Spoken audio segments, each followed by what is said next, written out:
Ah! How are you? Good. I'm good.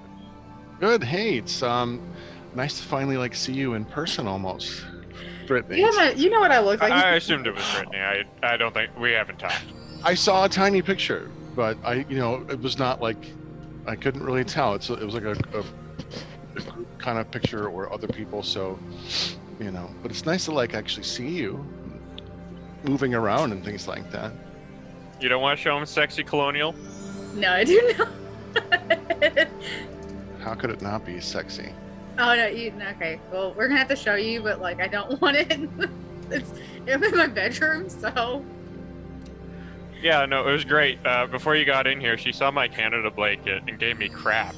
And then also revealed that her entire room is decorated in colonial style. Nice. Colonial stuff. So it's technically it's not a I don't know how to explain that where it doesn't sound bad. It's a sign that says 1776 and two paintings of colonial soldiers.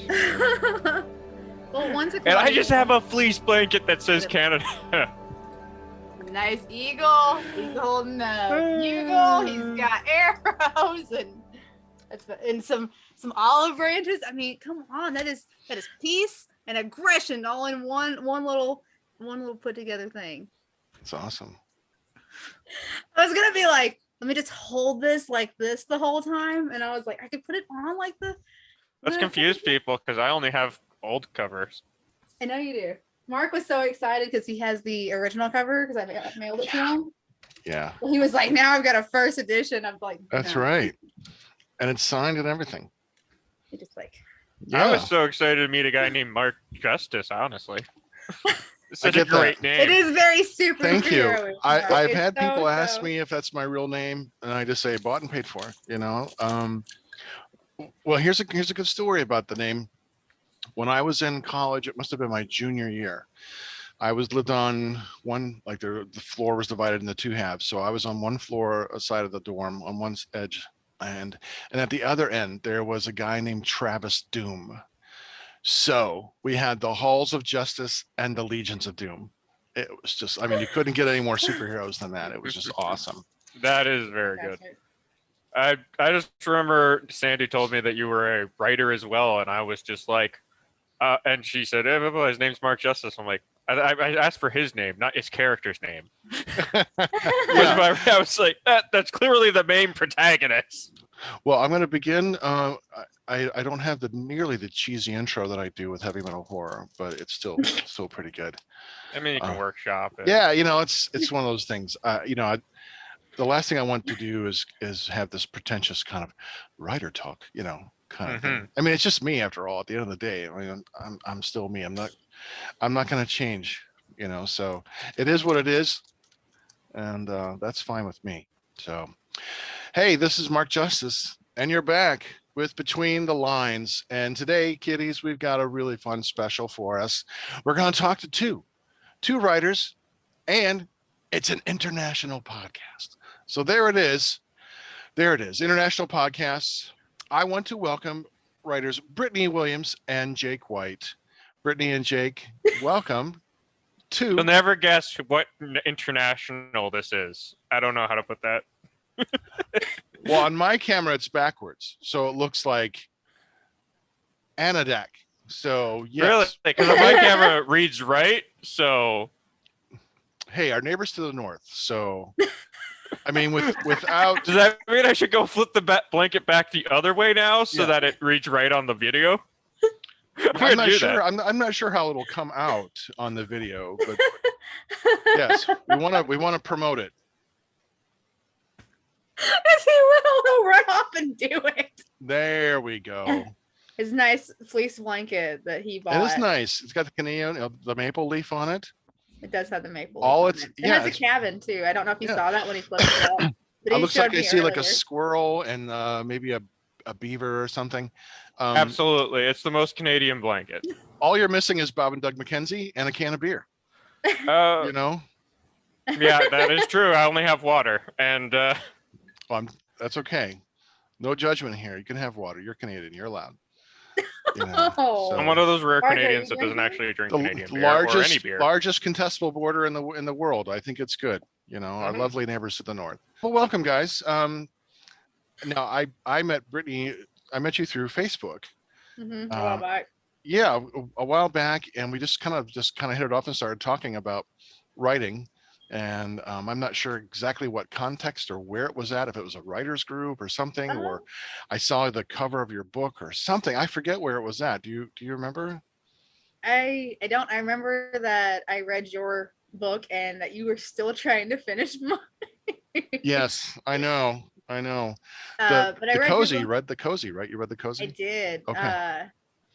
God, I cannot. I know the second one is coming out as April Showers, and I can't remember the name of the first one.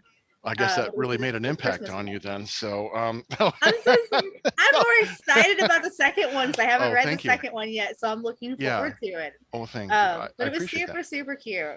And Oh, you didn't thanks. tell us who did it at the end, and I was like, no. Spoiler alert for the people who haven't read it. I'm so No. sorry. Oh no! I just take Oh that my out. God, I'm this so is going out to sorry. millions of people live. No, it's okay. I can edit this out. I mean, don't worry. Like, if you get me talking, I'll spoil the entire series. There's more. We've only published one book. Second book coming soon. Yeah, I'm excited. I want to talk about it. 'Cause I'm not finished with it. I'm about 40% through, and I really like what I'm reading. But yes, I'm looking forward to talking all about that. I don't want you to spoil too much for your audience, but Brittany, to your, and it was called "'Twas the Week After Christmas." Thank Yes. you. And Yeah. you can just like spoiler, you can like beep that out. I'm so Oh sorry. no, it's okay. I'm just having fun with you. No, I just appreciate that you read it, and I appreciate your kind words that you said about it. And I It did was send you super the cute. $5 for those kind words, I believe. Yes. But no, thank you. You're I gonna appreciate cut me in that. for that, right? I know I didn't do anything, but Yeah. Right. Yeah, Jay. business partners. Yeah. Sure. Yeah, well, thank you. Yeah, I'm looking forward to finishing April's Showers and whenever that's going to be. I'm working on it now, about halfway through the rough draft, and it's I'm getting back into it. So I don't want to say anything. I'm not going to spoil anything other than it's a spring book. It's the spring book.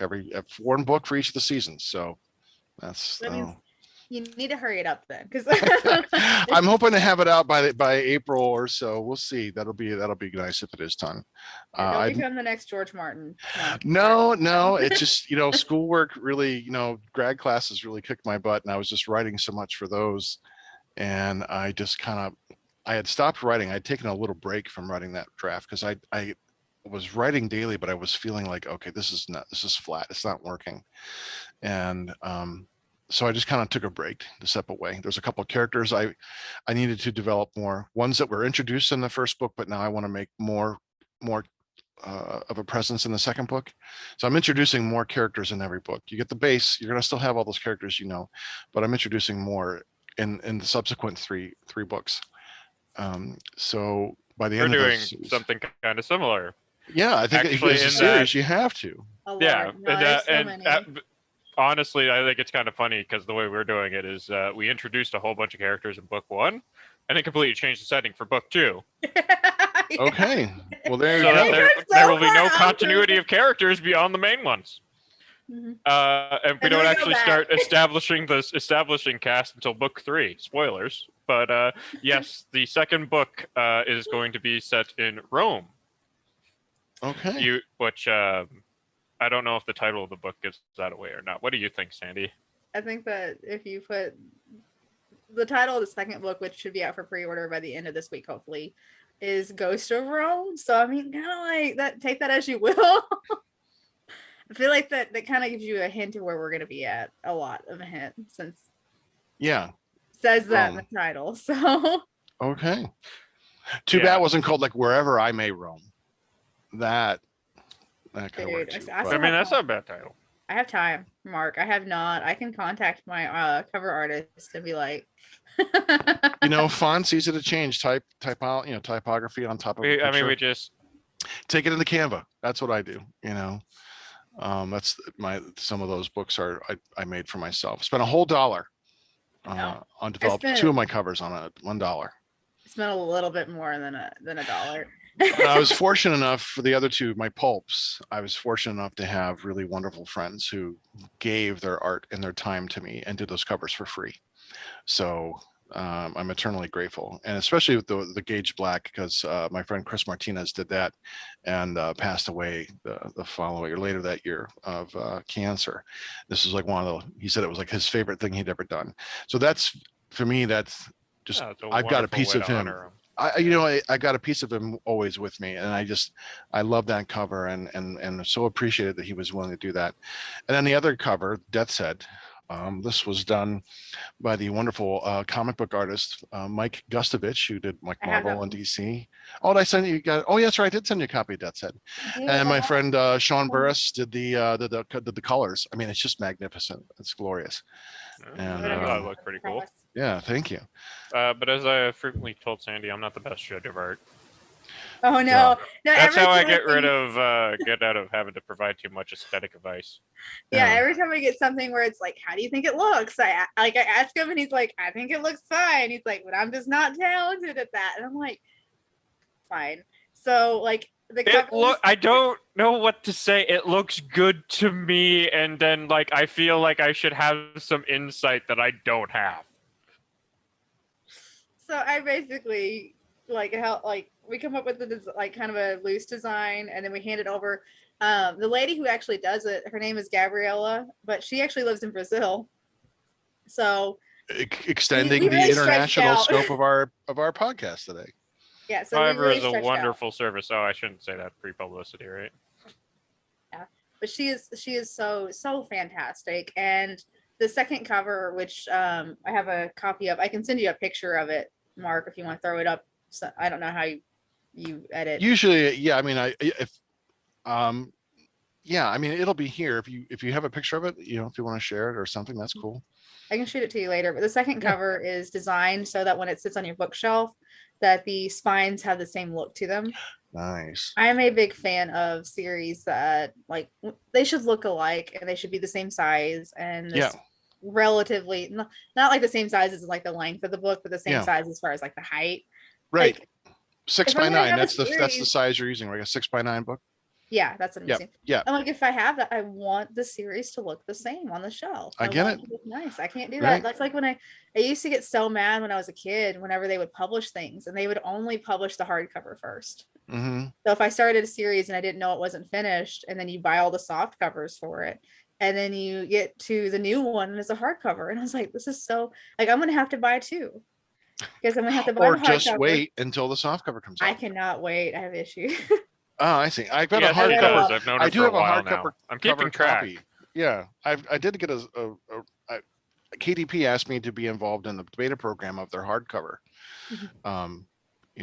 program, and I didn't really care for the quality of the book when I got it back, actually.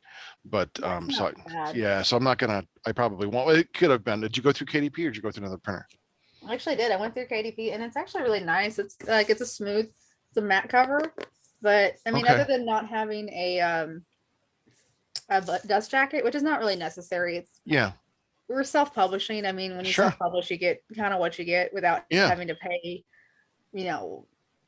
a lot to do it. So I thought it turned out really good, and I like it's nice. cover on it. So this is the spine. It has a little very look. nice.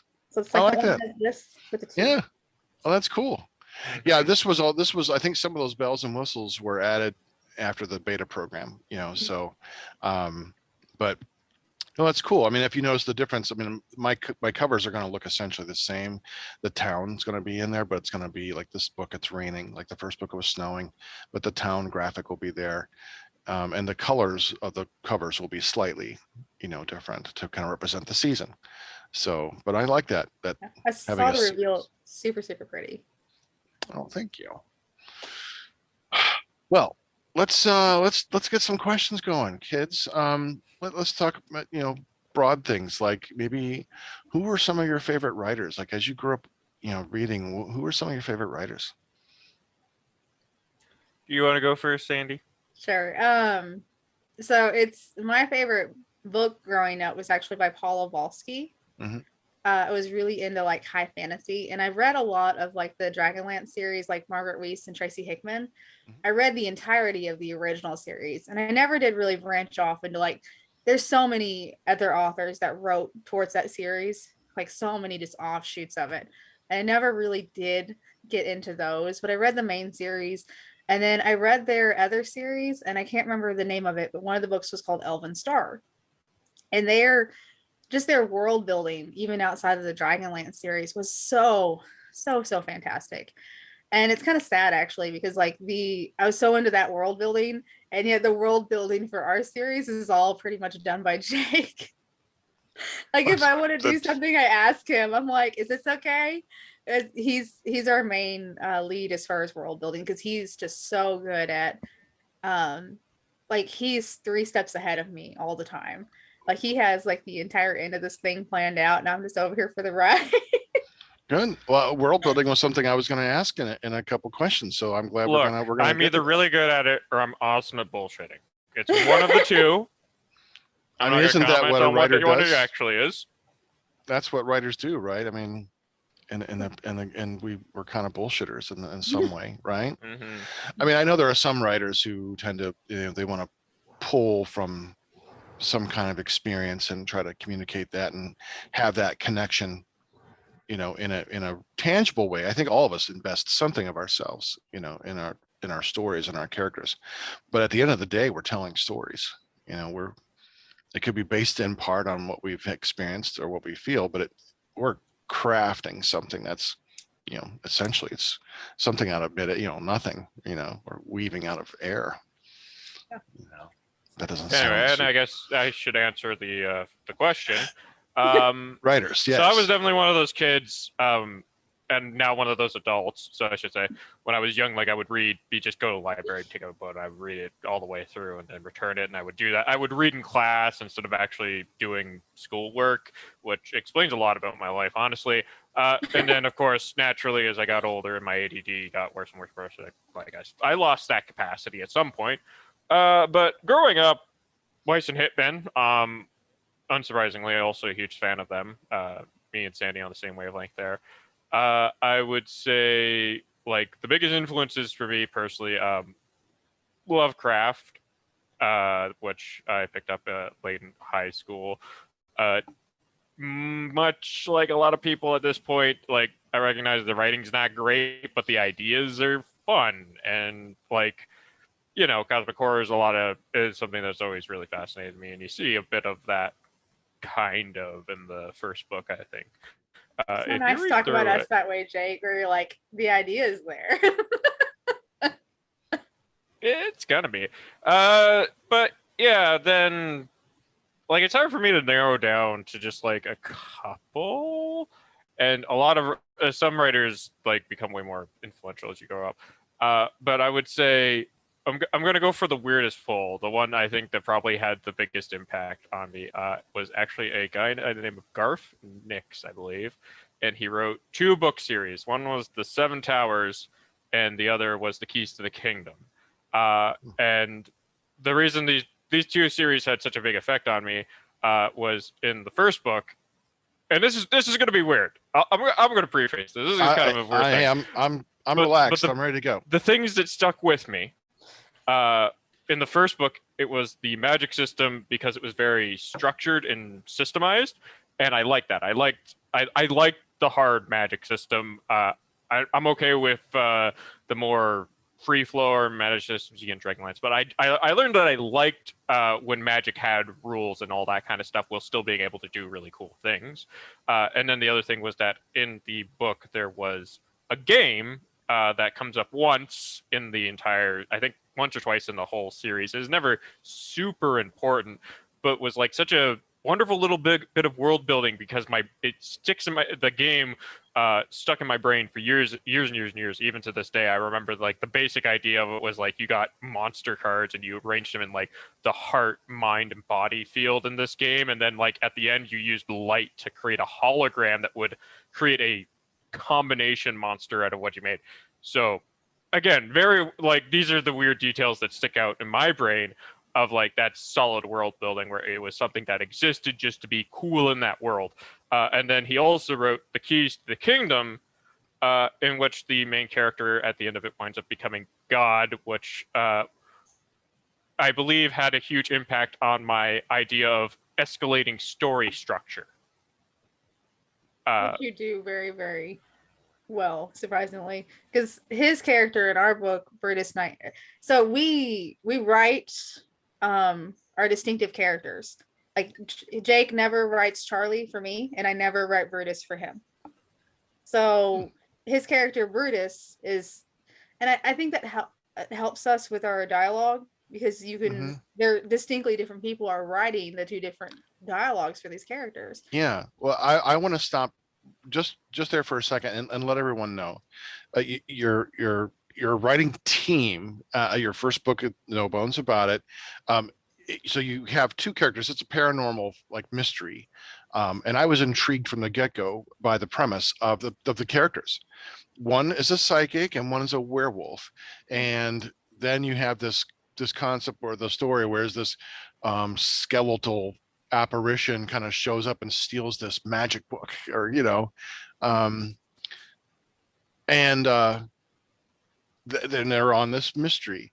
So I did not know. Then this is really intriguing to me, that I've never known writing teams other than like in songwriting kind of thing, which I've done when I was in bands in school and we would like write lyrics together. But so how does this process work? Because you have dialogue going back and forth between the characters. Do you like literally like write one line of dialogue and then you wait for the response, or do you writing together like in real live time, like typing back and forth, or how does this process work? Because now I'm intrigued. It's a waiting game. All that we've done all of that. So originally I met Jake through forum writing, where you write like back and forth and you create a story that way. And we met on a Wild West forum. So it's so different from what we're doing now. No, we didn't meet on the Wild West forum. We met on RPC.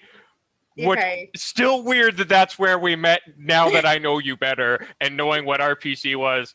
Yeah. And we will not get into that because it is probably not safe for this podcast. Oh, I was going to say, can you explain what that is? Because I have no idea. RPC is a chat. It's like Yahoo Messenger back when they had user rooms where you could join in.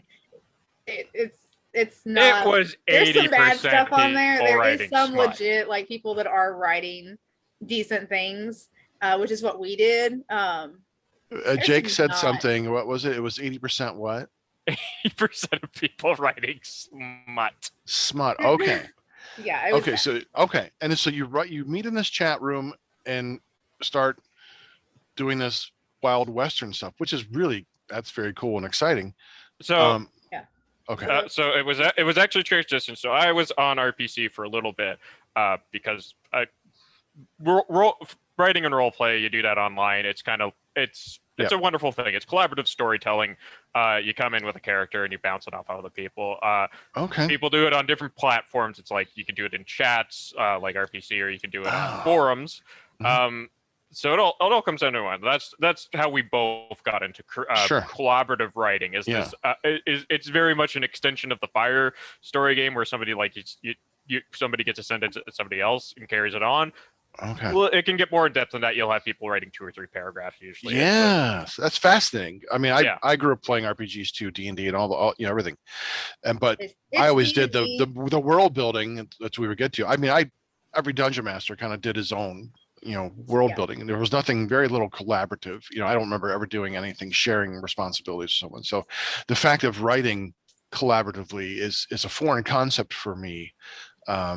In that regard. So this is all fascinating to learn how this process, I happens. ironically got into it from D&D actually, because the parts of D&D I liked were the storytelling more so than the combat and all that kind of stuff. Mm-hmm. And I was looking for ways to create characters and keep developing their stories, because I liked that aspect of D&D of taking a character and putting into this fantastical world, bouncing it off people, and not having control, and taking that aspect of instead of a DM just having another person there was what.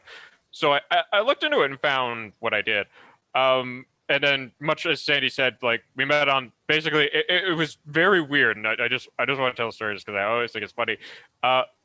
So like I said, I was on RPC was terrible. I won't say it was terrible. It was actually pretty well designed, but like it wasn't. Like I said, it was mostly about one thing, and I wasn't there for that one thing. I wanted to tell real, actual, serious stories. So what I wound up doing is starting a forum for serious roleplay with a friend, and that was the Wild West thing that Sandy was talking about, which I, interestingly enough, also relates back to tabletop games. Because have you ever heard of Deadlands? Oh yeah, I've played Deadlands. Deadlands, absolutely my favorite ever. Like, yeah, the most fun I've ever had. I had a gunfighter. I had an undead gunfighter. I had two characters. One of them actually left the campaign willingly because he finished his job. The one that sticks with me is I had a 7-foot-tall Russian ex-boxer turned priest who ran around the Old West in a full suit of plate armor with a greatsword. Which I have no idea why the game master let me get away with that, but it seems a little antithetical to the Wild West, milieu. He does some weird stuff. I was really leaning into in Deadlands, as you know, it's kind of like faith is a really interesting thing in Deadlands because it is the only reliable source of magic in that there is absolutely no drawback to faith-based spells, but they are really weak. And it's like they're called miracles, and a lot of them are like they're meant to be like almost indistinguishable from what like the real thing happening. Like it's like was it actually a miracle or was it coincidence? Blah blah blah. Anyway, but I wanted to lean into that. So basically, this Russian boxer wound up with a tomb of an ancient Knight Templar, and basically it just went crazy because that's what everybody fucking does in Deadlands is they go crazy. And this guy's particular brand of crazy was putting on a dead man's armor and then like in the middle of that he found in the middle of Siberia, and then like just being like, I'm a priest now. Okay. All right. That's great. I mean, that's an awesome story. And I'm also sorry I get off on tangents. Anyway, the reason I brought that up, returning finally to the point, is the Wild West Forum was heavily inspired by Deadlands. Okay.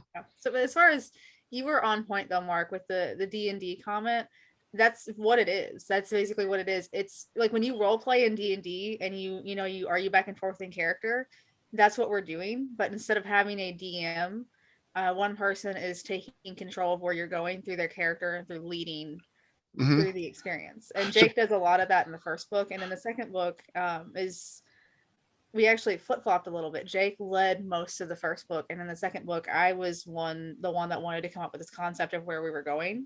Okay. And then when we go back to 3, it's back to Jake, and then 4 was me, and then up to 5 and up have been Jake so far. Okay. So if you can walk me through the process of like writing a chapter. Okay, so I know Jake, you said you're more the world builder, which we're going to get to in a minute, but just like say the scenes where they're together hanging out in her office and they're just talking. How does that work? You say, okay, here's the scene, they're in the office, they're talking about X or Y or Z, and then how does the dialogue develop between the two characters? I mean, like literally, are you typing in real time back and forth, or like, Brittany, do you type a line and then Jake says it like, oh, okay, I'll here's my response. I mean, how does the physical words, how do they start building up? So it actually is, we very rarely have done it where it's been straight back and forth. There was a scene in book 2 where we did that because it was a scene where Brutus was not going to have a lot to say. And I knew that Brutus's character was not going to have a lot to say. So Jake, we actually got on a Google Doc, and Jake just kind of watched me type what I was going to type for that chapter. And then if he had something to say, he would pause me and be like, okay, Brutus would interfere here or say something here. Okay. But for the most part, it actually is, we still use a forum-based type of writing. We have our own forum website that we use, and Jake post his dialogue, and then I come in and post my dialogue, and we do it back and forth as best as we're able. Sometimes it takes a day for a response. Sometimes it's like if I'm not doing anything, I'm sitting there, I'll type out a response. And if he's not doing anything, like 5 minutes later, he'll be like, "My post is up." Yeah. And okay. I'll send. I'm gonna like. There will literally be times where we're like, we message in Discord, and like what is our message history is literally like tag tag tag tag tag tag tag tag tag. Because like for us, it's a game of tag. It's like I just finished this, so like I finished the next chunk of the story. Your turn. Boom boom boom boom. And it'll be like that for like a good probably 2 or 3 hours, like dozens of these little things, especially lately because when we started writing together, we were coming into it as forum role players, and there's a psychology there where you want to match your partner's post. So when you're role playing with somebody, you want to give them as much as they're giving you. You want to be reciprocal, and what that is, what that describes, we wind up with a little bit more fluff dialogue in our earlier on. That we slowly, as we got comfortable and realized that, you know, especially for writing a book, you don't need to inflate your work now. You don't need to make it more flowery or whatever. You're writing a book. We've gotten more comfortable with that idea of just writing like I'll write 2 or 3 sentences, she'll write 2 or 3 sentences and pass it along, and then doing, like she was saying, writing a longer piece when we need to. There's literally been times where like I think we've posted back and like the answer has been like, "No," he said. Okay. You literally waited 3 hours for a no.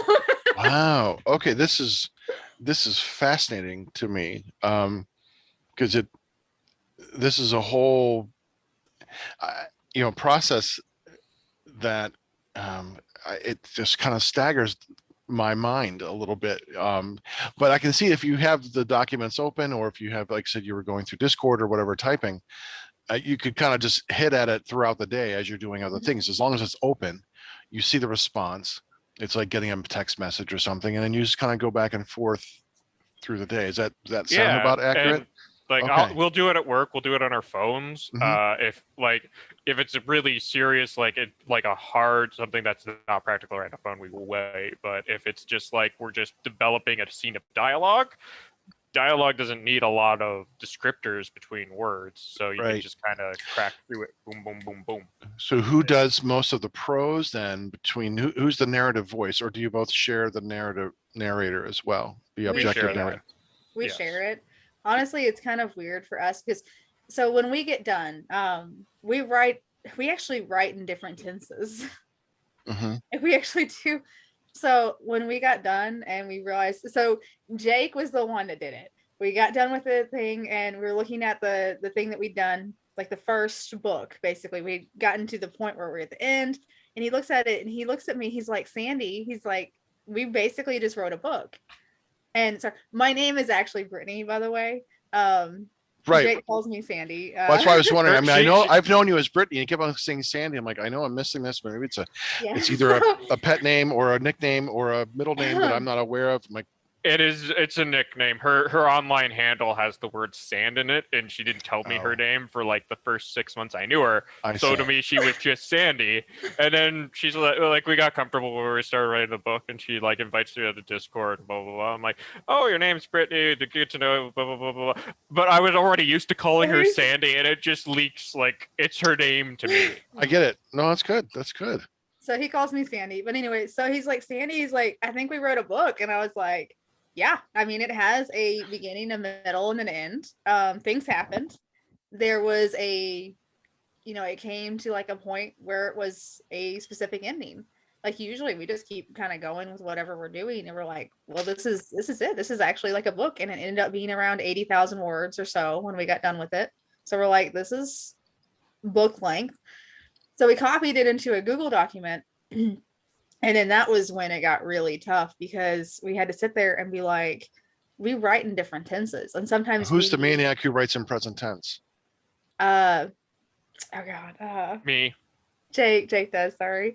Okay. I'm getting better at that. And Yes, the second edition of the book, I think we cleared up a lot of that as well. yeah, Yeah. Jake does write in present tense, and I don't. I write in past tense. So, but it was easier for me because I could read It's a aloud. quirk I picked up from role playing, because the way I would structure my replies was past tense reactions to what somebody else had written, and then present tense what my character was doing after he reacted. So Makes sense. it was it's a bad habit, and I'm getting better, right, Sandy? I like You are getting recently better. You're getting a lot better. I'm catching myself more. But so I went through, so we would go through and we would edit it. And like anything where we were recovering somebody else's line or saying something that was a reaction that didn't need to be stated again, we would take out. So the narrative voice actually flip flops. If we liked what he had said better, then we took what Jake said. If we liked how I had written something better, we stuck with what I said. Okay. And So I the hope storytelling goes back and forth. You kind of both plotting the storytelling, the prose parts, and you choose what you think of everyone's stuff. You pick what you like, no matter who's written it. You just kind of pick them those as long as the story is continuing. So if you remove something that was not written particularly that you didn't like but still needed to be put back in, do you then rewrite that piece of the puzzle and put it back in? we have redone some things depending on like how it was written or like if we think it needs to be better. It's Okay. very rare that we completely take something out and have to do that, because usually at least sure. If you chat, I think like we did in Ghosts of Rome. There's a section where the main villain tries something and then tries something, which he tried something very similar, like very shortly after, and we were kind of like that. Yeah, it doesn't really add anything, and we just took that out. Like it's not, but like she said, it's very rare that we generally things move pretty smoothly. Mm-hmm. Yeah. So and then like when we get done, I will do a read through. I read it out loud so I can catch anything, and it helps because we write differently. When I read out loud, I catch Jake's present tense because of the fact that that's just not how I do things. And we do our best to catch as much as that is humanly possible and fix it. And of course, the editor, whenever we go to our editor, is made aware of like, kind of how we work together and how it's written. And book 2, I'm very, very excited about because I think that I think we've really collaborated in a way that's more cohesive. Like book 1, we were just learning how to do it together. And I think when you read book 2, you'll see that we've become more cohesive in it than we were in book 1. Not that book 1 is bad, but it's a learning experience. I'm sure you understand that. Oh yeah, the first book you're just kind of groping in the darkness. You're like trying to figure it out. How do you get there? Especially if you've never written a long book before. If you've written short fictions or other kinds of things, it's different. But still, the first time through anything, it's like, and I'm kind of jumping ahead here a little bit, but once you got into that second book, how did it feel going back into writing the sequel? Did you feel more confident in your writing, or did you still feel like, oh, we're figuring this stuff out? So what's sad is that we actually have the first 7 books written. Oh, So okay. we were like, what, book 4, Jake, before we actually started editing 1, really? Like even before the first one? So I think the idea to like I said, it didn't start as a book. It started as just something we were doing for fun, and we are both more prolific writers than editors. So what wound up happening is we didn't make the decision to turn the first one into a book until I think we were starting what became book 3, case 3, at that point. And the way we edit was we would only edit together, but we'll write separately because it's just a transition, but we like to edit as a team. So over about a year it took us to edit the first book, working as a team and figuring out that process. We wound up writing another 2 or 3 books, and then and I would say that the editing process going into book 2 was a lot smoother because we definitely paced ourselves better.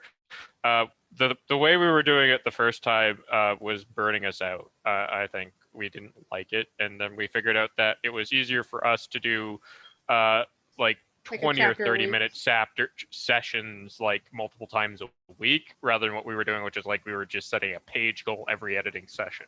Okay. So And we usually do like 1 to 2 chapters a week now. So we went from a year of just straight editing the first one, and then we sent it off to an editor. So I think what took us a year and a half, Jake, maybe total. something like it took a while. Yeah. And the second one is taken a year total to edit ourselves, beta readers, get it to an editor, and then we are hoping to get it out. Like I said, I've got to format it. Yeah, and this week, to and be then hopefully fair, get it out if for pre-order. there was a chunk in the middle of 2021 that was a real shit show for both of us, where we didn't actually do any work. And if that hadn't happened, we probably would have been done a little while ago. But Yeah, we're it's a getting rough faster. Yeah.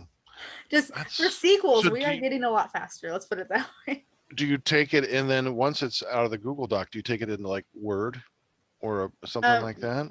I throw it into Word for our editor. So when I move it over to Word, I double space it out so I can send it off to the editor so it's in the right format for them. And then we get it back from the editor in double space. And then product placement here, I use Atticus, which is a formatting program, because I looked at KDP and I looked at all the instructions on how to format it and how to fix it and how to make it into a cohesive thing for their program, and I gave up. Well, most of the, I just I mean, I've never used Atticus, but I know people who use those outside formatters. You can do all that formatting in Word. If you write in Word, it's so much. I mean, that's the only formatting that I've ever used is just I set it up in Word and my margins and my all those things. But so is Atticus a formatter? Is that what that is? It is a formatter. The issue that I had, the reason that I ended up buying Atticus and using it, was not only because I had problems with the instructions for Word, but when we got back the copy of book 1 and we looked at it, we realized there were some typos and there's some things that were missed, which obviously we only have one editor go through it. We can't afford to pay multiple people, or it's not a publishing house. Right. We independently publish. So we found things afterwards that were like, this needs fixed. You're always going to find that. I mean, and it always gets through beta readers. Yes, my first book went through like 5 beta readers and I still had a shit ton of like typos the first time. And you don't see those on the screen. You see them only after it's been printed. Right. So we went back and we added was it a prologue, Jake, or a foreword? We did. A prologue. We added a prologue. And the problem is that the person who we had edited the first time had done our formatting for us. And I couldn't figure out how she had formatted it to add in the prologue and to make the links work for the chapters and how to get everything fixed. So I couldn't figure out how to fix it. And I was trying to use the Amazon thing to figure out their tutorial to figure this out, and I couldn't fix it. So I was like, I give up. And I was like, we're going to be doing more books. I'm like, it's worth it to me to just do this program, which helps me format it. And then also we realized that if you look at your book, you will notice that there are no page numbers in the physical copy. I remember asking you about that, and I didn't want to say, I'm like, where the hell are the page numbers? Right. And I was going to ask you about that. Are there page numbers in the new edition of No Bones About It? Did you decide to put Sandy, those show in? it. Let's see. I want to see.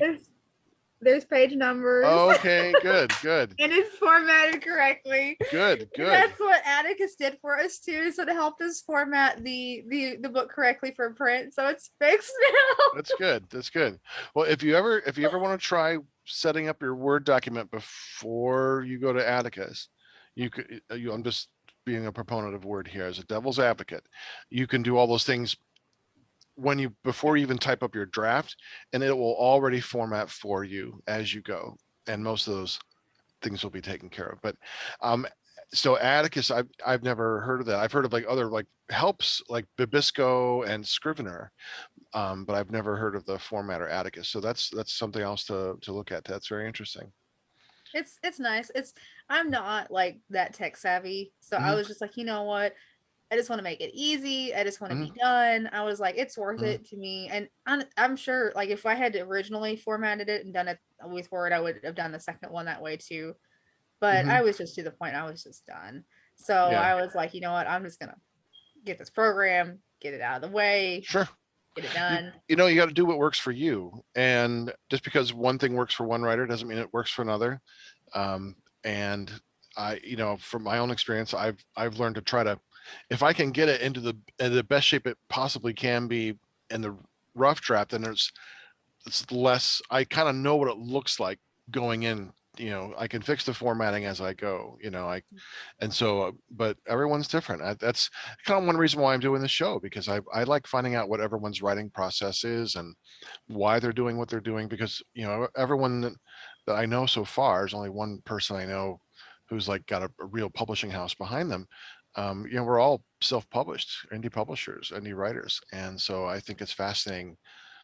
This process of the two of you writing together is like, it's baffling to me, but I get it. It's just it's something so far foreign that I'm just enjoying it, because like there's no way in hell I could do that, but it's working for you guys, so kudos. I couldn't do it by myself, honestly. I can't the way I always describe it to people who ask me is like that. I'm good at big moments, and like I'm great at outlines. I'm great at taking a story and figuring out like roughly what I want for the beginning, middle, and end, but then actually connecting things, like the connective tissues that make a story feel alive and more real. I'm not great at that, and that's where Sandy comes in. She brings in all the heart to the stories that a lot of my characters tend to be a little bit too much like me, a little bit too analytical and logical, and like if I was writing the story, it would all be finished in like 40,000 words, and it would just be like everybody doing the most efficient thing to get through it. And then Sandy brings in that more like I said, I build the body, but she's the heart. She's the heart. You're the Spock. She's the McCoy. I am the emotional drama, is what he calls. And the book is Kirk, obviously. Yeah. Well, I mean, that's what makes it great. It's why Kirk has those two opposite confidants. That's what he needs to pull from, the rational and the emotional. So, well, no, that's really exciting. I'm not sure. I don't think I know any of the writing teams, like for the two. I mean, I've seen other professional writers like Stephen King, and would do things with Peter Straub once in a while. And I would always wonder, like, how the hell does this work? Like, I mean, you guys, two writing giants, how do they get a chapter together? But like Jake, I'm more like you in that regard. Like, I love plotting. I love that concept of structuring, world building, and plotting a story out. And then that's one thing I kind of want to ask you about, is this concept of world building. So you're the one responsible for building and constructing the world. So how does that process for you? Like, how do you design your world, or the world in which your characters inhabit in this series anyway, which is now 7 books long? Sorry, the genesis of what is going on with Terminus is kind of crazy, but I'll go, like, because basically what happened is Terminus Valley as a setting developed out of a superhero concept I had. Yes, so I won't go into that. The way for the setting of Terminus Valley, actually, I'll be honest. As much as Charlie is very much the main character of the story now, the genesis of the story was Brutus, because when I come up with a character, I like to understand not just the character themselves, but the world that they come from. And when I made Brutus, my goal was to create a tragic Greek hero. And I took that literally in some respects, as he is Roman. In the right. Like, he is over 2,000 years old. Because what I wanted to do was, like, if it's like Jason lives, I can't remember this myth exactly correct, even though I watched Clash of Titans recently, but it ends halfway through the story. Careful about spoilers. But Jason, at the end of his life, like, looks back on his time as the Argo as like that was the best time of his life. He gets crushed by a thing. Achilles gets shot in the heel. Blah blah blah blah. It's like all these characters from Greek mythology. They do these really cool, awesome things. But they're the playthings of the gods. Like the gods are using them. They do that, and then at the end, when they are abandoned by the gods, their life generally tends to go take a nosedive. And I liked that idea, and I wanted to take a character, Brutus in this case, and take that to an extreme. What happens if the chosen hero, the guy, the person that the god chose and created and like trained, blah blah blah blah, did all of this stuff to create this creature to fight this particular battle, and I wanted to take that to the extreme of, and what if that guy didn't die? What if he just kept going and going and going, and like if things happened, he fulfilled his purpose for that god, and that god abandoned him, and he lost everything, but he was a person that was a hero. He was at his core a good person, but he lost everything. And what would that guy be like thousands of years later with all of that, like all of that training, all of that knowledge, all that power, but having lost the drive to be a hero at that point? You can see why this was just, there was a superhero concept, and that's where I kind of started with. And then from there, I start basically like that was the story I want to tell. And then I start thinking, okay, so I have this character, and what do I want this character to be? I want him to be an archetype. I want him to represent this idea of an eternal hero as well, like somebody. That's why stylistically, there's actually a lot of overlap between like Brutus is. I took some inspiration from the series Fables, which obviously took inspiration from Old Steel Fables, where I will directly say that one of the inspirations I came from was the character of Big Wolf. And I love that idea of like incorporating that aspect. So that's why Brutus is a werewolf, is because like at the end of the day, he like it's just adding on to this like mythology of this character. And then it was like, what was it that he, okay, so what did the god want him to do? Why didn't the god, and then so it was the starting thing, and like figuring out all that tragic backstory stuff, and like what kind of world has to exist. So obviously, if this guy's being banned by gods, the gods have to exist. And what would a god? Why would a god make another immortal being? Well, the only reason I could think of is that the reason why a god would make another immortal being is because the god needs that god and needs to have another god killed. So that was the genesis of what Brutus does. It's established, I believe, in the first book, and spoilers for my own book, which I think I'm allowed to do, but because this is backstory. But like Brutus's big hero moment was he killed the Roman god Mars. Before Mars could kill the rest of the pantheon of gods, because Mars was doing a whole thing. But anyway, like it's like figuring out. I had the character I wanted to tell. It was figuring out what kind of world it has to be. It has to be a world with gods, magic, all that kind of stuff. And then like figuring out what he did back then, and then translating that world into the future. And then I just started pulling in elements from other pieces of fiction and all that I enjoy. Terminus Valley very much has a like I said, you'll find out more, but there's very much a Lovecraftian aspect to the town itself. There is a reason things happen in Terminus, and that goes beyond just story convenience. There is like, I created the hero, I needed the setting, and then from there, that was where I started with it. And then in the instances of this world, and the way that it actually, all of this changed was when I went Sandy, Brittany, because it warped the story from being about Brutus, and the city wasn't, in the city being like all of it was about this character, to suddenly it was all about her. Took over. Sorry. Because the answer to the question is, because what ended up being the answer to the question was like, what happens to this hero? after all those years, after all that struggle, after all that hardship, is that he's bitter. He's old. He's tired. He doesn't want to be around. But what fixes that is, the right person. And she was the right person at the right time, where she needed to be to start to bring this guy out of his shell. And on, like, my original plans for the story I was going to tell with this character have changed so dramatically, warping around like Charlie, which is one of the things that I do really love writing with another person, is because the story that me and Sandy is going to tell together is so much better than what I would have told by myself.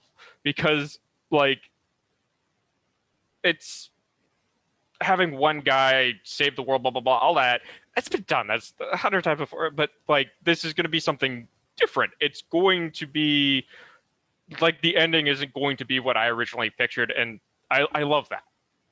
That's the great thing about writing together is when Jake posts and he essentially tags me and it says it's my turn, is that I don't know what's coming sometimes.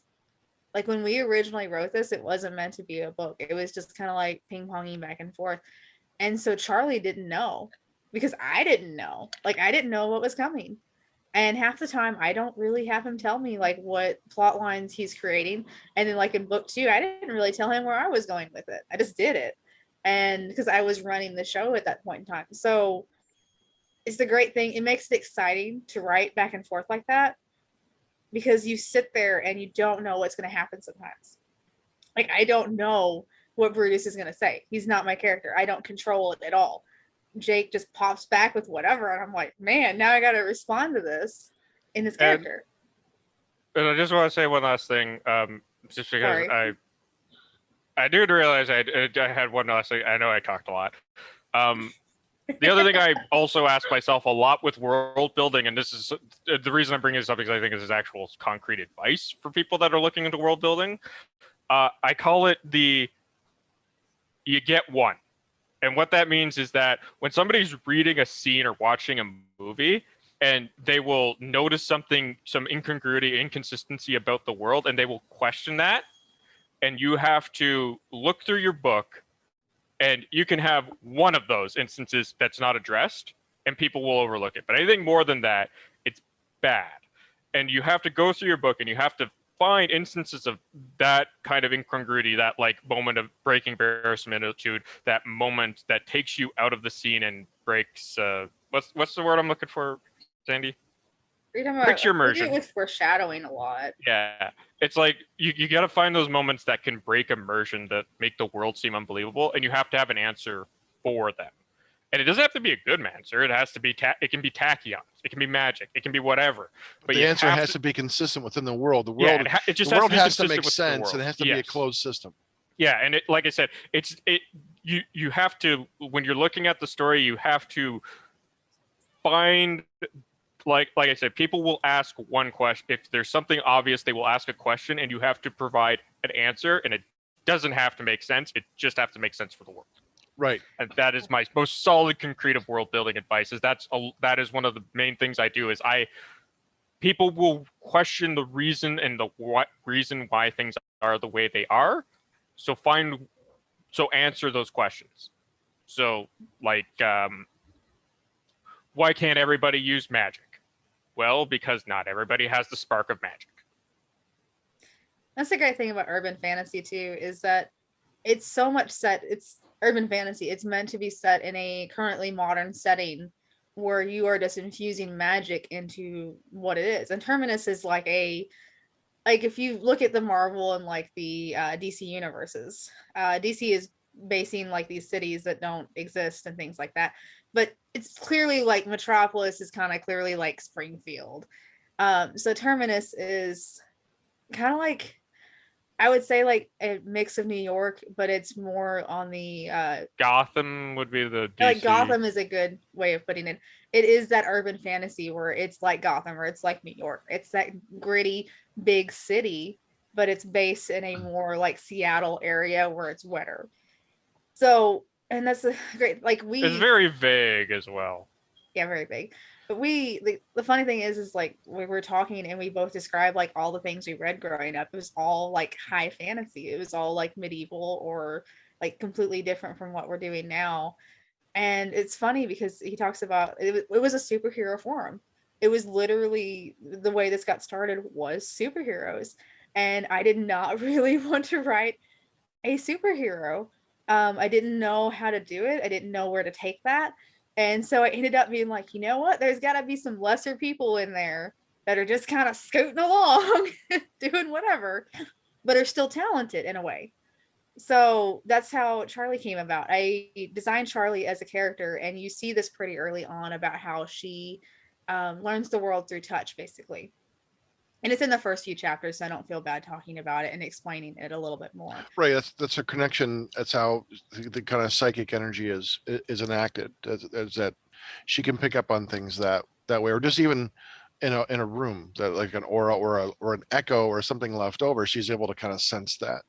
Yeah, so she takes like she can touch an object, and if that object has like some innate memory built into it, like say like when you look back at your memories and like you look back at something fondly, like if you have something in your room that you pick up that you sit there and you're like, I got this when I did this. Like you remember that object. Charlie is pulling those memories of something that was strongly attached to that object. So, like, say if she walked into somebody's room and she picked up a soccer ball, and that was the soccer ball that they had won, like they had won their last high school game or whatnot with, then she would be able to pull that memory because that memory is so strongly attached to that object. And then she can do the same thing with people. Sometimes she gets like impressions of something that they're thinking about or their emotional state, because obviously they're not they're not centered around memories of like specific things on that thing, but she'll pick up some memories and then some emotional state things with them. Which is something we see with Brutus too, is that it's easier with humans because she is human. So we'll see a little bit of like that disconnect between her being able to read supernatural creatures as well as she is her own race at the time. So, but that's where I came from, is I didn't want a superhero. I wanted somebody that could evolve and that could grow and that could be a part of this world. And when we first started writing it, I was really hesitant. Like I was talking to Jake and I'm like, man, I don't know if these characters are really gonna mesh, if this is gonna work out. He didn't believe so like 7 books later. you didn't believe me. I told you. Believe him. I didn't believe him. I told so a lot of people have commented like their favorite part of the book is the flashback. And that is deliberate because I told Sandy that I wanted to start this story with them already having met and then do the flashback. There was no reason for it other than that I thought it would be an interesting way to start the story. But I was like, trust me, once you have that out of context of how they met and you actually get to see what it looks like, you will understand why I wanted to do it this way. Yeah. And the moment that and for even more context, we have other stories with other characters that we have told that she was focusing on over Brutus and Charlie, like as in like writing over there and just like, oh, these two are whatever, and I'm just like, I know what's gonna happen. And we did the flashback, and suddenly it's their favorite. It's her favorite. Obsessed. Yeah, so like I was hesitant about these two characters, and we have so much going on. Even now, we have like several other things that they're never gonna be like books, but we just have projects that we work on for fun. We have a project where we are in we have a space project that's really, really fun actually, because I am playing like this entire crew. I have a captain and I have like 8 characters, and Jake has 1. To be fair, this is coming off of another one where I was writing like 7 dozen. Yeah, that's her. That did happen. So I have like a whole entire crew, and then Jake comes in with like this one dude. But we write so many different things, and we do it for fun. And we're writing book 8 right now, but we're not like super rushed on it because obviously we have to edit 3 through 7. but we go everywhere. We have a high fantasy thing that we're doing right now, which is set kind of like in a Tolkien-like world, and then we have the space one, and then we have obviously the urban fantasy that is the series that we have out. We just like to write. Yeah, Like, we not don't, everything we write is going to be published. We just like writing. yeah, it makes no sense. Like there's like the one that's the high fantasy is, gosh, probably what 500 pages, Jake, if we pulled it off of there, and it has absolutely like it's not anything that can be published because there is no beginning, middle, and an end. We No, just keep rolling. it could be a sci-fi series someday, maybe. Like, because it's one. really episodic. It kind of is. We have issues. Well, I mean, We yeah, just keep well, rolling, chugging along. well, you're pretty prolific. I mean, just because it doesn't have a beginning, middle, and end now doesn't mean it can't be. It can't be in a new form or a non-traditional kind of form. But no, that's exciting. You guys are incredibly prolific together, and that you have this ongoing kind of continuing writing like daily. It's almost like you're just texting with your friend and creating these stories. And what I find most fascinating here is the how much the depth of being gamers has influenced your fiction writing. Because I mean, the way you describe things, Jake, in your world building, I mean, it's straight and pulled from, and you're both reading high fantasy. I'm well aware of the Dragonlance, series, and being a gamer myself, some of that all leaked into my early fiction, writing. But that's how you learn to tell a story, and that's how you learn to develop a character and develop NPCs in a world that makes sense and allows other player characters to be immersed in that and feel like they're having a real experience. So all that makes sense in creating what you do. But I'm the fact that you have so many series going on and different things that may or may not be published that you continue to write, that's pretty amazing. I mean, how much when you look at the totality of everything you've written, can you guess like how many pages or how many books you've written? Oh, good Lord. That would be. I haven't seen it in a while, but Grammarly used to send me an email that would tell me how many words it checked per week.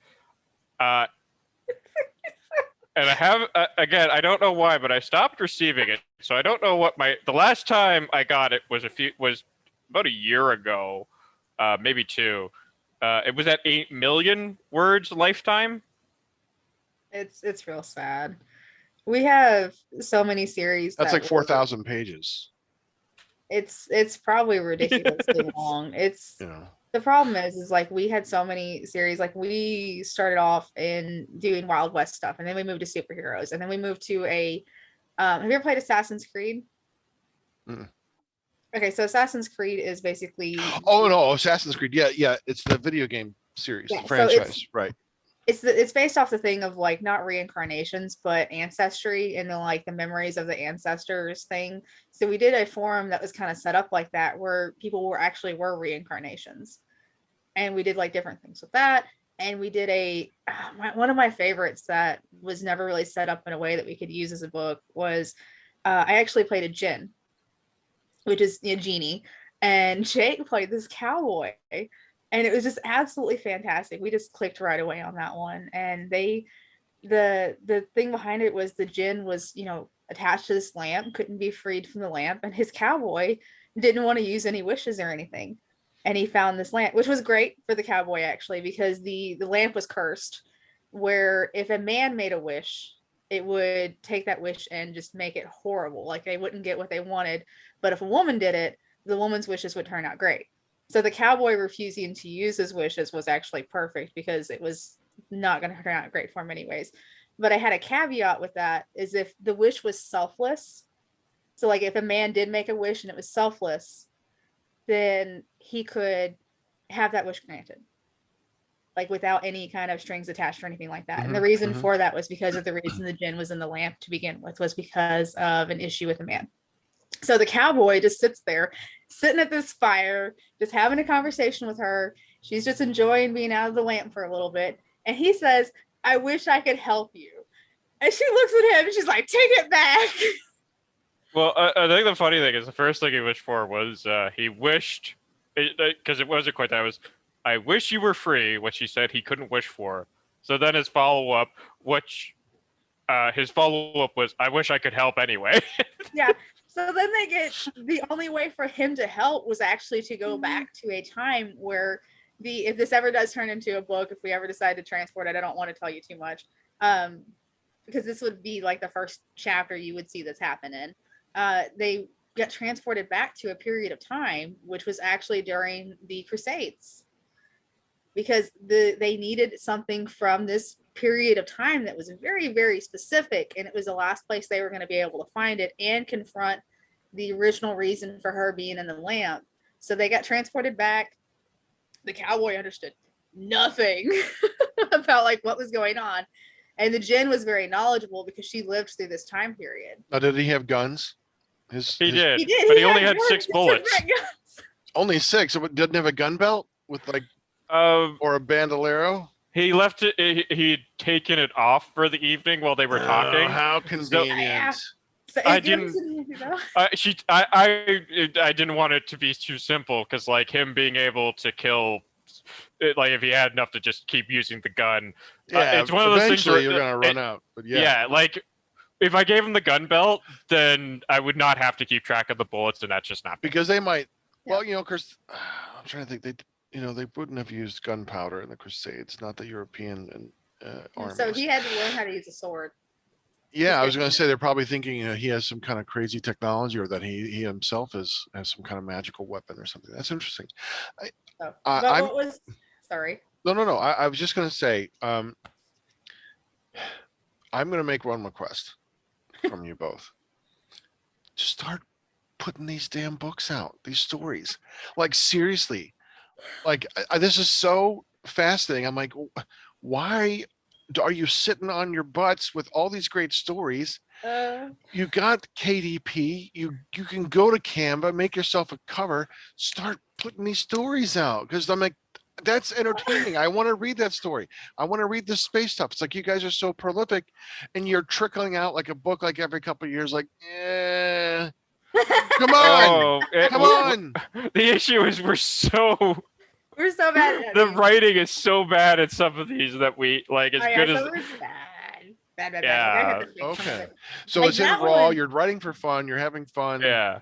But it's not really publishable to what your quality is. It's very much that. It's if we ever get to a point where we start paying some bills with the writing, then we can up production, start getting these other ones right. But right now we only really have time to sit down and get one series of books into a point that we're comfortable publishing it. So basically, people, if you want to see books about wonderful things, you got to buy the ones that we can work on so that you can get more time to work on other ones.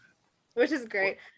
It's funny is like he said, like, I would love to actually do that one as a story, but it would take so much to convert it. And what's funny about that one was it was never intended on being a lengthy story at all. We literally were just like looking for something to do. And I was like, hey, do you want to do something with this character? He's like, my cowboy's never going to use these wishes. And I was like, that's fine. Like, let's just do like a couple pages where like we just introduce themselves. They sit by a campfire. And then eventually, like what happened with the lamp with anybody that held it is if they didn't use it or if they used their wishes, it would just kind of fall out of their possession and fall into somebody else's hands. And we're like, let's just do this scene where they just sit around a campfire and talk. And then like the next day or something, she's in the lamp and it just slides out of his saddlebag. And then there we were, like 50 pages later. Now it's getting frustrating to hearing all this good stuff because, well, not in the best way possible. I mean, your work is your work and you feel comfortable releasing it, but you know, I want to impart to you. It's like, if write for yourself, if you're happy with it, I mean, send it out in the world. You never know who's going to like it. But it's just like there is so much joy and fun and whimsy in these stories that I'm like, well, what are you doing sitting on it? I mean, KDP is free. You don't have to pay a dollar to get this stuff. You can assemble it and edit it yourselves. I mean, you've obviously known a little bit enough to kind of get it. You don't have to pay an editor to do that, and then just start putting this stuff out, because the more books you get out, it's a concept that I've noticed. On Facebook, they have was it 20 to 50K or something like that, 20 books to 50K. This I've idea, seen that. yeah, Put out so um, many, and that's how you build your base. that's how you build your base. Throw all kinds of things out there, and generating series. And we worry about quality is our problem, and we've had these books edited by people that aren't us, because there's a point where we're just staring at it and we can't see it anymore. yeah, like I was so sick, and not to say it's bad, I was so sick of looking at book one by the time we finally hit publish, because we had gone over it and gone over it and gone over it and gone over it. And now, like, I look back and I read sections of it and I love it again, because it's been a while. I've taken that break. There's the thing of diminishing returns is real. I mean, after a while, you get numb to it, and there is something to the fact that you have to pull the trigger eventually. Like, if you get it to the point, if you're told your story and you're happy with it, I mean, it doesn't have to be perfect. I think that's some of the best writing is not that it's technically perfect word for word, but that it tells a good story. It's got great characters, and something compels me to want to read it. Like the great pulps, I mean, if there's a way of writing and telling a story. Like Robert E. Howard's one of my favorite pulp writers, and he just just writing a story, and you're writing it, and people are going to scoff, like, well, his writing is not not like Hemingway or Faulkner, but he wasn't trying to be that. He was just trying to be the Robert E. Howard. That's all he was trying to do, and write pulps, and he was getting like a penny a word, and that's what he was making money. So I just as an objective but enthusiastic supporter of your work and wants to see more, I'm just going to encourage you to go through, and if you're happy with it, if you can get it in order, start putting the books out. I know there'll be people want to read it, because I want to read that. I have a title, a possible title. It doesn't maybe not fit for your Western. I was going to call it like Genie in a Boodle. So, you know what? Boot-all instead of bottle. Oh my God. I know, it's awful. I know. But I'm like, that's fun. Like, that's the kind of stuff, even like short stories, like those short vignettes, that's the kind of stuff that's like great, entertaining reading. That sounds like it's fun. These character experiments that you do, your writing process that you have, I mean, because that was something I was going to ask about your organization. Like, are you a pantser or a plotter? And I see you're both. I mean, Jake, obviously you've got to be the organizer. So you're the plotter. You plot, you develop, and then Brittany, you're the pantser, because you're reacting to what he's throwing at you. And then you become Jake. You become kind of a pantser as well, because you're going back and forth. Yeah, so, like I said, I had a general outline of Brutus's story coming into it, and I have that I still have that outline, but it has changed radically because of how integral Charlie is to it now. Right, but did you have an outline for the story? I mean, do you outline the plots of the books too, or do you just have a general? Okay, so you plot a general for books and for the overarching story. My outlines are probably not very in depth. I usually just it's like usually a page of just like inciting incident, then like reveal climax kind of thing, like just like tracking the course of like just like putting plots on the map. I know where I'm starting, I know where I want to go, and here are the side stops I want to hit. Right, you're knowing the highlights. It's the bare bones instead of the no bones about it. It's the bare bones about it. Right. And yes. And it was how I DM'd. That's when I first started DMing. I tried doing a full written through, and then like first session, like 6 sheets of notes, toss that shit out the window. Exactly, because the players, I thought they were gonna fucking do. That was the players are not gonna do what you think they will, and you're gonna have to doing. I always likened DMing to, it's like jazz, it's improv. You have to kind of have a general idea, but you got to be willing to kind of be improvisational on the moment. And it sounds like this is how you're really crafting your books, is like improv as you go, two writers kind of working from one end like toward toward the middle, you know. Yeah, and like I said, I have these story events planned out, and I also have timelines for them, so I know when these things are going to happen. And some of them I don't actually have to happen on screen or whatever. And again, this is from my days when I did Roll20. It's just like, this is the story that is happening in the world. This is how these are the significant events that are going to happen to get to that end point that we're trying to get to. And it's not like if trying to figure out like if they're not at this event but they're in this one instead, like how that changes things. It's a thing, like, because like that makes a world more breathable and real if you are aware, if you're keeping track of what, not just what's happening to the main characters, but what's happening off in the distance. Sure. Yeah, well, you're providing context. You know, there are events that are going on, and your character isn't necessarily got the hands on the pulse of the world. It's like a character's moving in about in a larger world.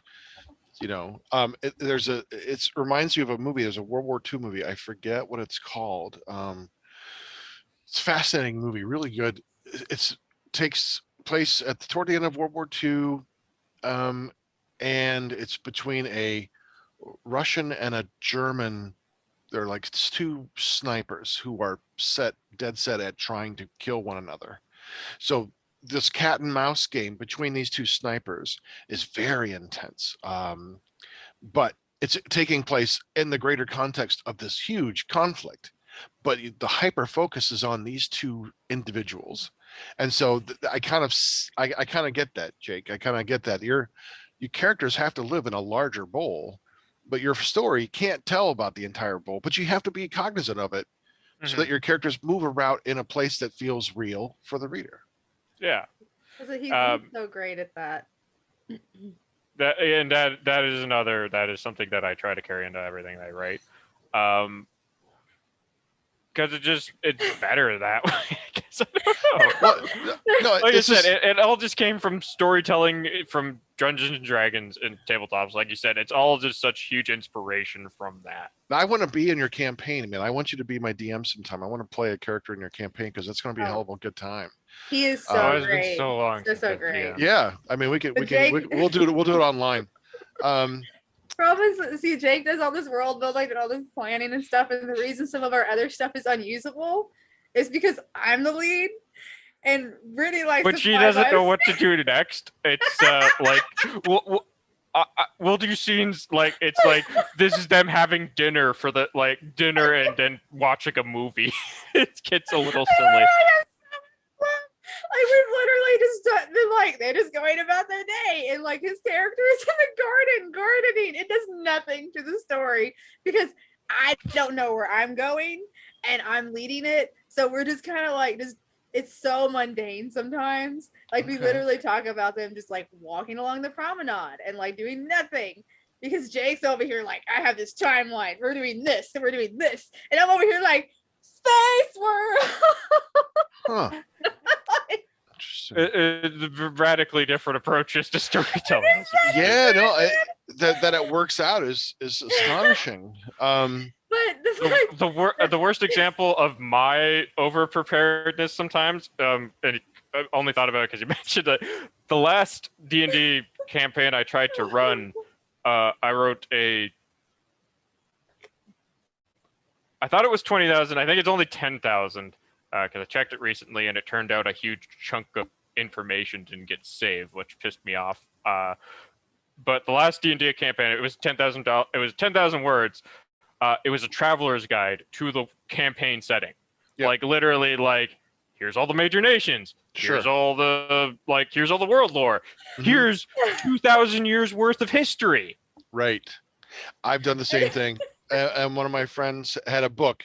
It was about 80 pages that he would give to every person who came into his campaign. So you knew the religions and the folklore and gods and all those things. And so you had some context that you were in a living, thriving, real world. And when I had a long ongoing campaign, I did the same thing, for my players. So I think you have to give them some context, in that regard. But that's great. Oh no! Wait. That was the last serious 5e campaign I tried to run. That was a few years ago. But the last game I campaigned, actually, Sandy was in. I forgot about that. It's fantastic. Yes, I invented my own role play system. I think eventually you get to the point where you can't, and you have to. I mean, D&D is great. I don't play anything past like second edition, and just borrow from that. I'm an old school, just AD&D, and Warhammer. I love Warhammer Fantasy Battle or the role playing system. But I actually created a system as well for a long time. It never got tweaked out all the way. Great character generation system. Combat was still needed. Combat's hard because you can get really. Oh yeah, combat was an issue with my system. With armor and health and all those things. The magic system was kind of fun, but just like we played it a couple times, and then life comes in, and I have too many other things that I have to do. I can't spend the rest of my life working on this role playing system, But that's fascinating.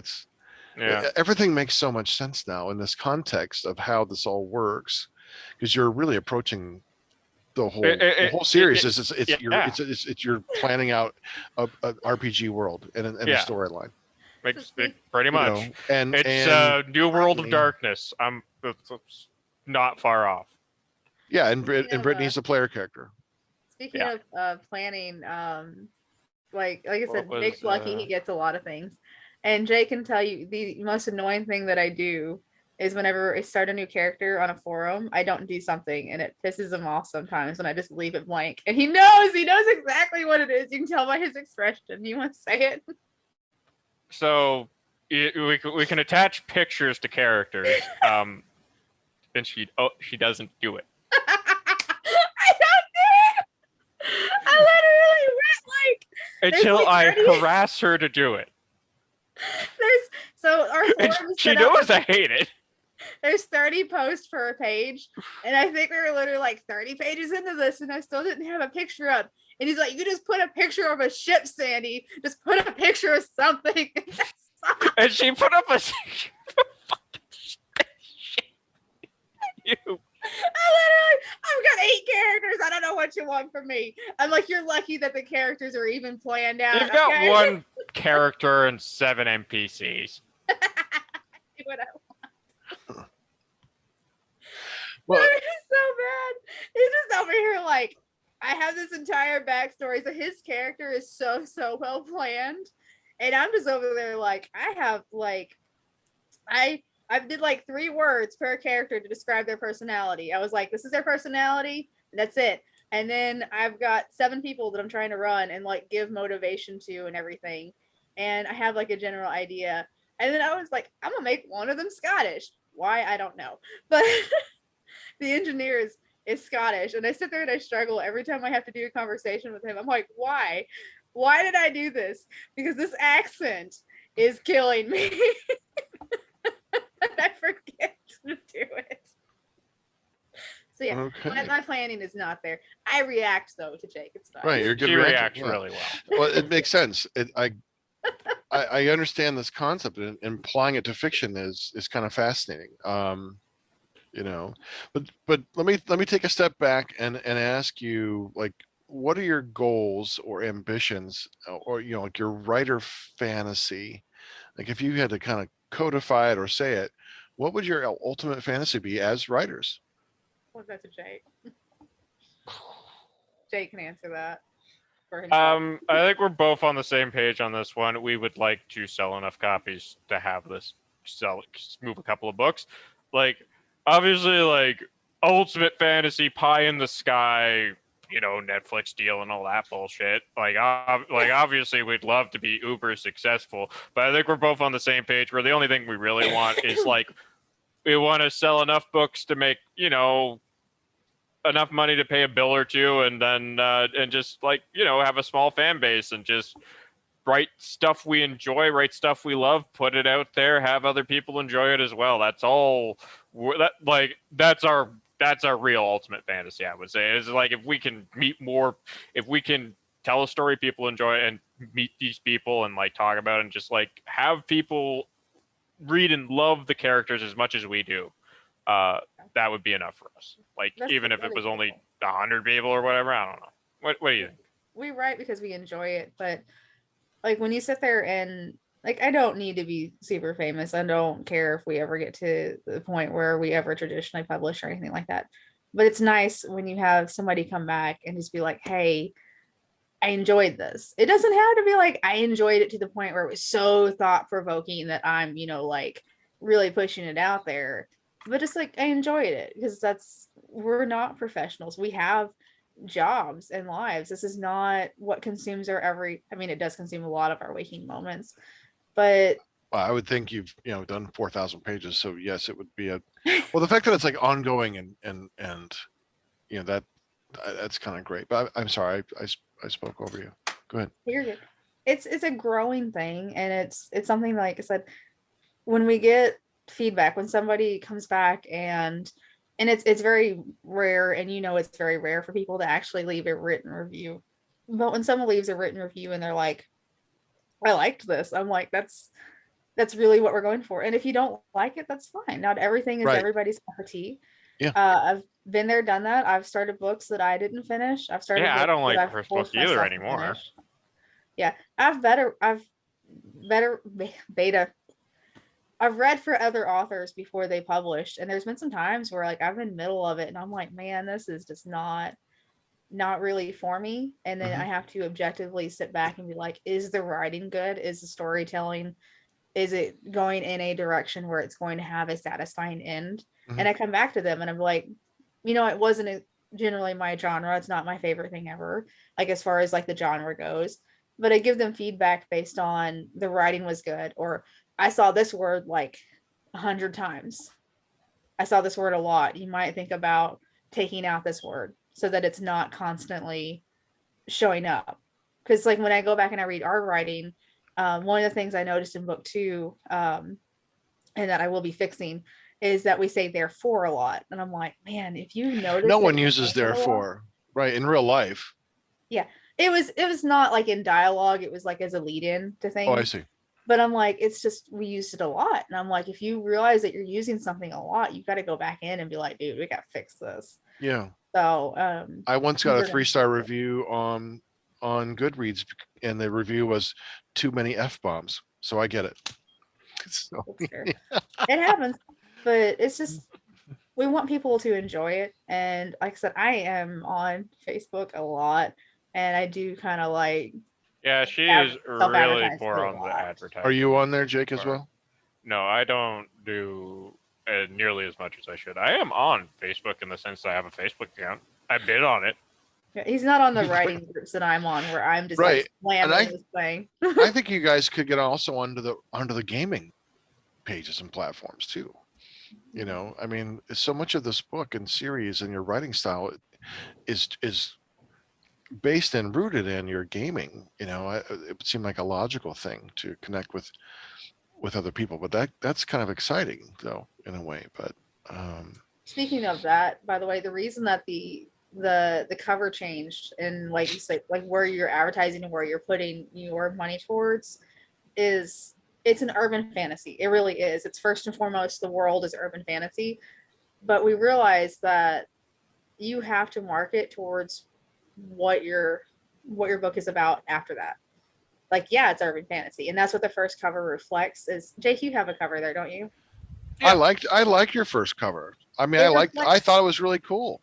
It is very cool. It's a great urban fantasy cover, but as she's about to say, the problem is that we find that because of the market and the people that actually read a whole lot and everything, because of the secondary part, the book is a paranormal romance.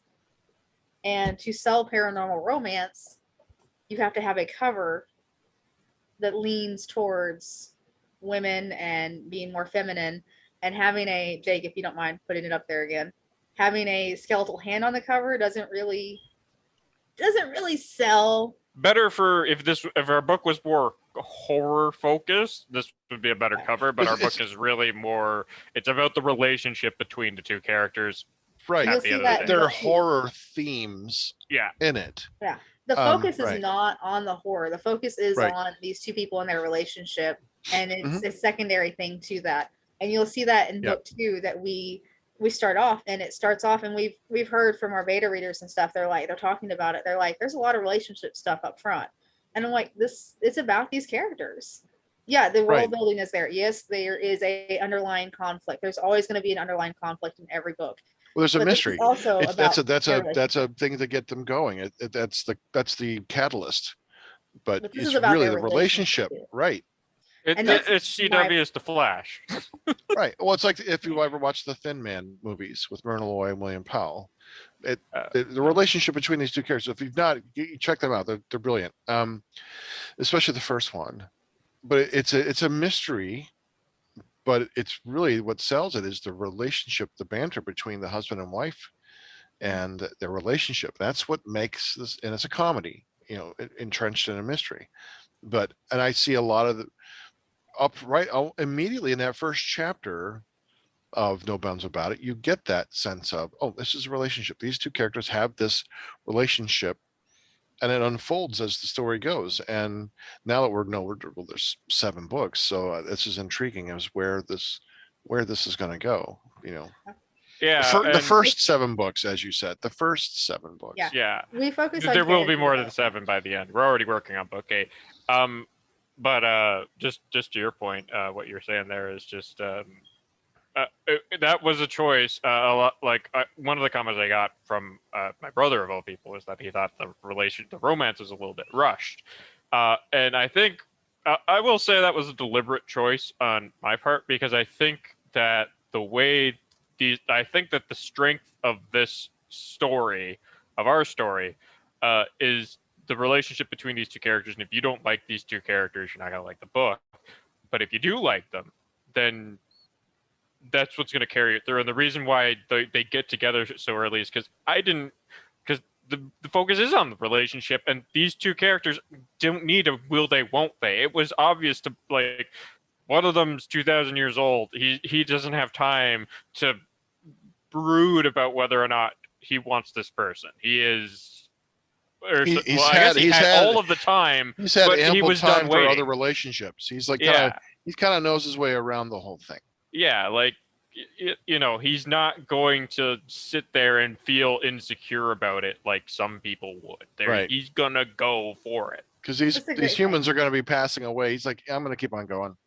That's the thing about Brutus has got so much time to emotionally develop and to be confident in who he is and where he's at with things, and he doesn't have like those insecurities that we have because we're so young and so uncertain about things, and we question ourselves a lot. His character has that confidence of like, I've been doing this for a really long time.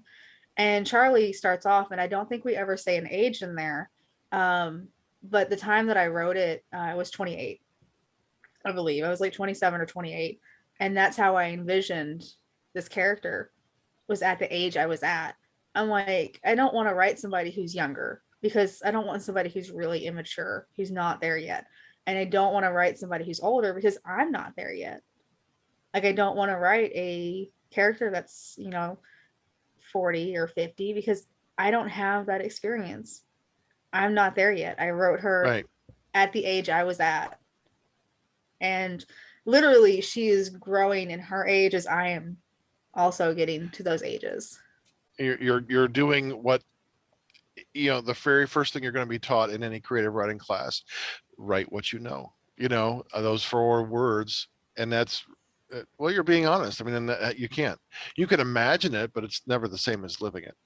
Being there. So I mean, I'm doing a lot of imagining with Brutus. You are so. Well, I sure. Definitely haven't been alive for 2,000 years. No, but I mean, as far as to Brittany's point, but yes, yeah, but kind of coming full circle to earlier. We bring a lot of ourselves to the writing. It's a place where invention and intention and imagination meets like discovery. All these, it's a colliding of all of these things, and sometimes wonderful things happen. You can intend something and you can imagine it, but part of the actual physical process of writing, I find, is that your brain begins making connections and invents things as you go that you didn't intend. So But anyway, um, all right. Thank you. I saw your Sorry. note. I'm like, what the hell? I Oh, didn't want to okay. interrupt. It's getting late here, so. No, that's fine. That's fine. Well, Did we you can have any more definitely questions or? like 40 pages. No, we no, I that's fine. I do have a few questions, but we can certainly wrap this up. It was something like, tell me what it was like when you first held your book in print. You got your book back in print. What did that feel like? I got it felt really nice to have it in print until Jake's mom tore it up. Tore it up. She went through it with a pencil and straight up was like, "You guys missed this, and you missed this." And then My Jake mom is sent it to me. my mom is our first and best beta reader. But she is a lot of people are like, oh well, you can't trust your mother's opinion. She's gonna Relentless. be nice to you for no reason. Right. Brittany, will my mother you aren't me, will my mother sugarcoat her opinion? No. That woman Thank is like you. negative. She Yeah, straight no, up she is like, why is this like but as for me, I remember it distinctly. I picked it up, I brought it into my apartment, I ripped her open, I pulled my book out, and then I sat down and I stared at it for about 20-30 minutes. I was just like, okay, yeah, I fucking did it. Sweet. Yeah. Right. I think I said after I'd stared at it for a while, let it all just sink in that took me 29 years, and I would say of those 29 years, I wanted to write a book for most of it, like 17 or 18 of it. So yeah, I was like, I did a thing I never thought I would ever do. And anybody who says like self-publishing or whatever doesn't count, go fuck yourself. What do you mean it doesn't count? You can buy the book. You can pay money for it. It counts. You still have to do the work, right? I was like, this Yeah. is the end of I this, don't. so Yeah. anybody that's There's not a lot interested. of great stuff. And just because it's being produced by the big publishing houses doesn't mean it's good. That is, I mean, I've seen as some I stuff. always said, being published isn't an indication of quality. Stephanie Meyer got published. Exactly. The woman Right. who wrote Let's- fan fiction about Stephanie Meyer's books got published. And having read neither of them, I can't actually speak to the quality of the writing. But based on popular culture, it doesn't sound great. I've read all of Twilight. Okay. It's a I good know money. you It's have, a good. and It's I'm a never good money gonna. maker. I'm still gonna lambast it in front of you. I will kind of combine both of you. You read Twilight. You're a H.P. Lovecraft fan. I used to teach Lovecraft in my English class, and I had a Twilight fan in there, and so we did 5 or 6 short stories, and afterwards she came up to me and said, Professor Justice, I'm never going to be able to read Twilight again, and I said, you're welcome. So so I felt like I did my good deed that day. You know what? Sometimes something is bad, and you can love it. Okay.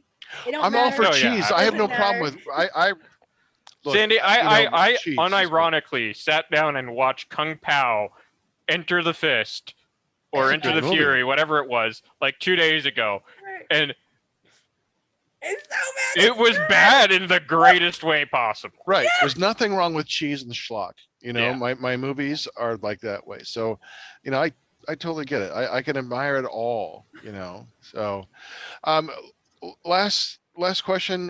What advice would you give for anyone who wants to write? Right? Yeah. I mean, honestly, I've seen so many people that sit there and they try and set out like, I'm going to write this many words today. I'm going to write this many pages today. I'm going to do this. I'm going to do that.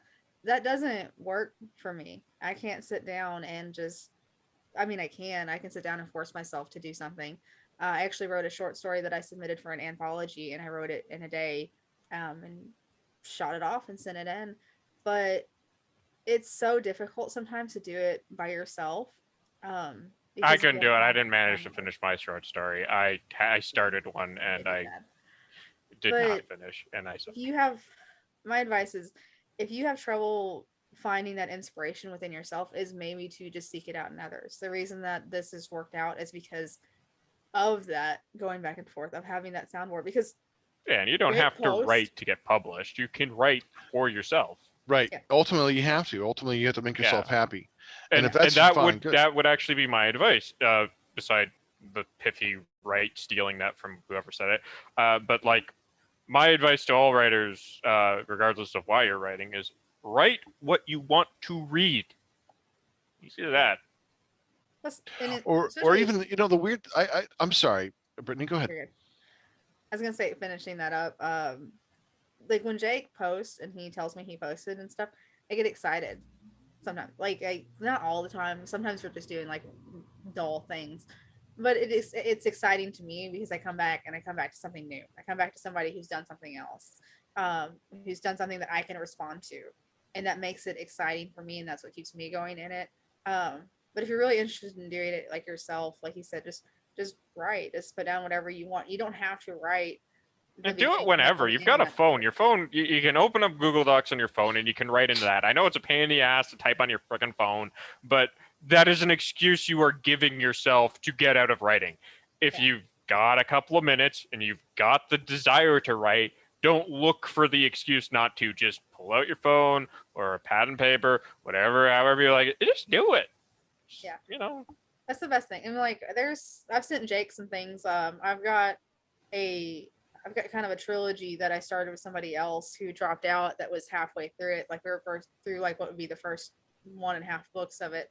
And I'm like, I'd really like to finish this and do it on my own and encompass this and make this character my own. And the other day I wrote like a small portion of it and I sent it to Jake and I'm like, I think this is a good scene for the third book. And he was like, yeah, it is. I'm like, you don't have to write in order either. Like you definitely don't have to write in order. If you're excited to write a scene, muse is fickle. When you have it, when you know what you want to write, if you are able to, write it down.